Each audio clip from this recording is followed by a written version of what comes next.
दाल पतली कर दो बहू, तुम्हारे माता पिता आए हैं। रात के लगभग 8:30 बज चुके थे। सुधा रसोई में रात का खाना बना रही थी और खाना लगभग बन भी चुका था। केवल दाल में तड़का लगाना ही बाकी था।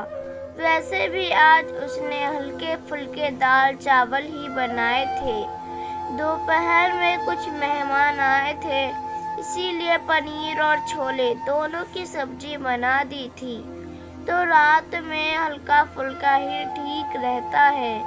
अभी सुधा यह सोच रही थी कि सास कमला जी ने रसोई में प्रवेश किया। बहू, काजल के सास ससुर आने वाले हैं, फटाफट से खाना बना दो। कुछ बढ़िया सा बना देना, आखिर समधी आए हैं। कोई कंजूसी मत करना, ऐसा ना हो कि कल को काजल को 2 बातें सुननी पड़े। मैं जरा सोफे के कवर बदल देती हूँ। सुधा के जवाब की प्रतीक्षा किए बिना ही सास कमला जी बाहर चली गई, क्योंकि वह जानती थी कि सुधा सब कुछ संभाल लेगी। लेकिन कमला जी की बात सुनते ही सुधा को 10 दिन पहले की घटना याद आ गई और ना चाहते हुए भी उसका मन एक बार फिर से दुखी हो गया। दरअसल कमला जी की आदत है, वह अपने रिश्तेदारों का स्वागत बहुत ही अच्छे तरीके से करती हैं, लेकिन अक्सर जब सुधा के घर से कोई भी आता है तो उन्हें उचित सम्मान नहीं देती हैं। जब भी सुधा के घर से कोई आता है तो कमला जी अक्सर मुंह बना लेती हैं, कभी अच्छे तोहफे ना लाने का ताना देती हैं, तो कभी यह ताना देती हैं कि बेटी के घर यूं रोज रोज नहीं आया जाता।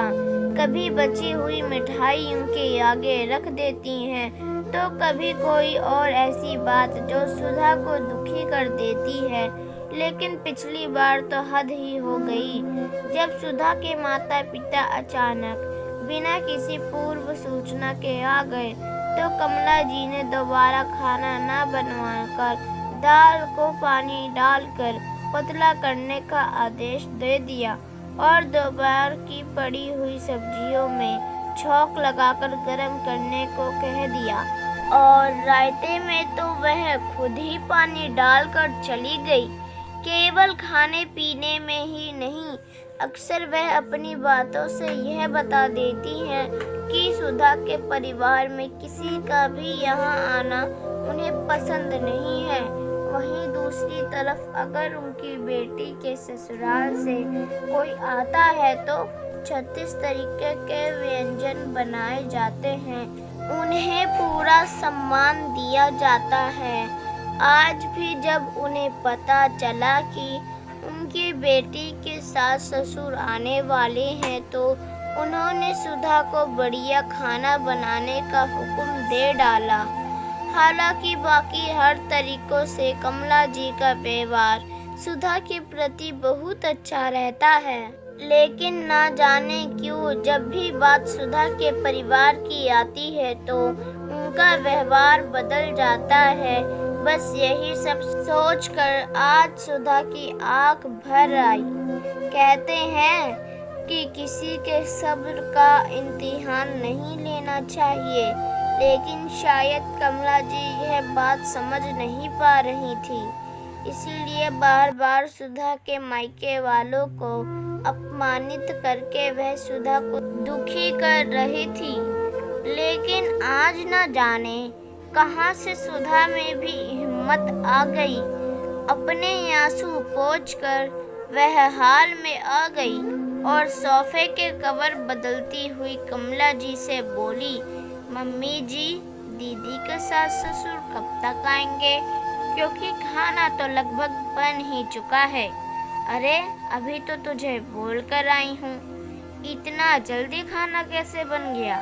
मम्मी जी, वह क्या है ना, दाल चावल तो बन ही गए हैं। दाल में पानी डालकर उसे पतला कर देती हूँ, रायते में भी पानी डाल देती हूँ और दोपहर वाली जो पनीर और छोले की सब्जी बची हुई पड़ी है ना, उसे भी थोड़ा सा फ्राई करके तड़का लगा दूंगी। और पूरियों का आटा तो दोपहर का बचा हुआ पड़ा ही है, तो एक्स्ट्रा खाना बनाने की कोई ज़रूरत ही नहीं है। वैसे भी आप ही तो कह रही थी ना उस दिन कि समधी तो घर के ही होते हैं, वह तो अपने ही होते हैं, वह थोड़ी ना बुरा मानेंगे अगर हम उन्हें दोपहर का खाना खिला देंगे। अब दोबारा खाना बनाएंगे तो दोपहर का खाना वेस्ट हो जाएगा ना। याद है मम्मी जी आपको उस दिन जब मेरे मम्मी पापा आए थे तब आपने यही कहा था, तो फिर आज भी ऐसा करते हैं। दीदी के सास ससुर भी तो समधी ही हैं, घर के ही हैं, अपने ही लोग हैं, वे थोड़ी ना बुरा मानेंगे। क्यों, सही कह रही हूँ मम्मी जी। सुधा की कही हुई हर बात आज कमला जी को आईना दिखा रही थी और उन्हें यह एहसास करवा रही थी कि आज तक वो सुधा के परिवार के साथ गलत कर रही थी। शायद इसीलिए सुधा कहने से इतना सब कुछ सुनने के बाद आज सुधा से आंख मिलाने की उनकी हिम्मत नहीं हो रही थी। लेकिन फिर गलती भी का एहसास होने पर गलती को स्वीकार ना करना ये कमला जी की फितरत नहीं थी। इसीलिए चंद ही मिनटों बाद उन्होंने चुप्पी तोड़ते हुए सुधा से कहा, बेटा सबसे पहले तो आज तक जो गलत व्यवहार मैं तुम्हारे परिवार के साथ करती आई हूँ उसके लिए मुझे माफ़ कर दे। और दूसरी बात, मैं तुमसे वादा करती हूँ कि जिस तरीके का व्यवहार काजल जी के ससुराल वालों के साथ मैं करती हूँ, जिस तरह उन्हें मान सम्मान देती हूँ, वही मान सम्मान वही अपनापन अब से मैं तुम्हारे परिवार को भी दूंगी।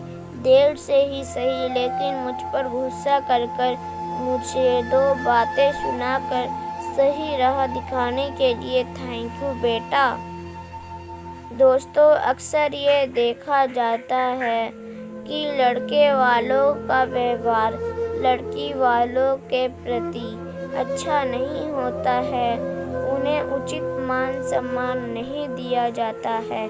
जबकि जिस माता पिता ने आपको अपने जिगर का टुकड़ा दे दिया है, उनका सम्मान तो अत्यंत आवश्यक होता है। लेकिन फिर भी हमारा ये समाज ना जाने क्यों की अवहेलना कर बैठा है।